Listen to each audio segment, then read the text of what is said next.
Tamil cinema சேஃபான கையில் தான் இருக்குது அப்படின்ற அளவுக்கு இப்போ வளர்ந்து வரக்கூடிய நடிகர்கள் வந்து ப்ரூஃப் பண்ணிட்டு வராங்க. ஸோ அந்த வகையில் பார்த்திங்கன்னா ப்ராமிசிங் ஆக்டர் அப்படின்னு சொல்லலாம் நம்ம பிரதீப் ரங்கநாதனை. கோமாளி திரைப்படத்து மூலமாக இயக்குனராக அறிமுகமாகி லவ் டுடே திரைப்படத்து மூலமாக ஹீரோவாக களத்தில் இறங்கினார். ஸோ களத்தில் இறங்கின உடனே அந்த திரைப்படம் வந்துட்டு சூப்பர் ஹிட் திரைப்படமாக அமைஞ்சிருச்சு. அண்ட் அந்த திரைப்படம் வந்துட்டு இப்போவும் ரசிகர்களால் கொண்டாடக்கூடிய ஒரு திரைப்படம் அப்படின்னு சொல்லலாம். அண்ட் அதை தொடர்ந்து பார்த்திங்கன்னா இப்போ ரீசெண்ட் டைமில் அஸ்வந்த் மாரிமுத்துவோட இயக்கத்தில் வந்துட்டு டிராகன் திரைப்படத்தில் நடிச்சிருந்திருப்பாரு. அந்த திரைப்படமுமே பிரதீப் ரங்கநாதனுக்கு சூப்பரான ஒரு திரைப்படமாக அமைஞ்சிருச்சு. அதுலேயும் 100 கோடிக்கு மேலே வசூல் பண்ணிட்டாரு. ஸோ இப்படி 2வது திரைப்படத்துலேயே அவரோட 100 கோடியை வந்துட்டு பதிவு பண்ணி ப்ராமிசிங் ஆக்டர் அப்படின்ற இடத்துக்கு வந்துட்டாரு. அண்ட் அடுத்ததாக பார்த்தீங்கன்னா நம்ம விக்னேஷ் சிவனோட கூட்டணி அமைச்சிருக்காரு அப்படின்றது எல்லாருக்குமே தெரியும். ஸோ அந்த ஒரு திரைப்படத்துக்கு லவ் இன்சூரன்ஸ் கம்பெனி அப்படின்னு சொல்லிட்டு தான் டைட்டில் வந்துட்டு வச்சிருக்காங்க.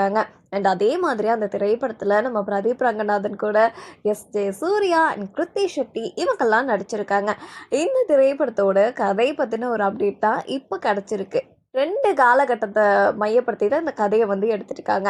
அதாவது ஒரு இறந்த காலம் இல்லைன்னா நிகழ்காலம், அந்த மாதிரி ஒரு பாஸ்ட்டு இன்னொன்று ப்ரெசண்ட்டு, அந்த மாதிரியான ஒரு கதைக்களம்.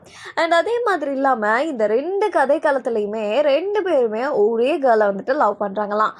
அந்த 2 பேருமே அப்பாவும் பையனும் அப்படின்னு சொல்கிறாங்க. So S J. சூர்யாவோட பையன் தான் பிரதீப் ரங்கநாதன். அப்படி இருக்கும்போது 2 பேரும் ஒரே பொண்ணை லவ் பண்ணுறாங்களாம். இப்படி தான் இந்த கதை போகும் அப்படின்னு சொல்லியிருக்காங்க. அப்போ நமக்கு பக்கா என்டர்டெயின் திரைப்படம் அடுத்ததாக ரெடி ஆகிட்டு இருக்கு அப்படின்னு சொல்லலாம். ஏன்னா பிரதீப் ரங்கநாதனோட திரைப்படங்களில் சமூகத்துக்கு சொல்ல வேண்டிய கருத்தையும் அழகாக சொல்கிறாங்க. ஆனால் அந்த கருத்தை சொல்கிற விதம் சூப்பராக இருக்கும். ஏன்னா அப்படியே நம்மளை சீரியஸாக வச்சிட்ருக்காம அப்படியே ஜாலியான வைப்பில் எடுத்துகிட்டு போயிட்டு சொல்ல வேண்டிய கருத்தை சொல்லிடுவாங்க. ஸோ அந்த மாதிரி அவரோட திரைப்படத்தில் நமக்கு ஜாலிக்கு பஞ்சம் இருக்காது. அடுத்து வரக்கூடிய இந்த எல்ஐகே திரைப்படத்தை பற்றி நீங்கள் என்ன நினைக்கிறீங்க அப்படின்றத கமெண்ட்ஸில் சொல்லுங்கள்.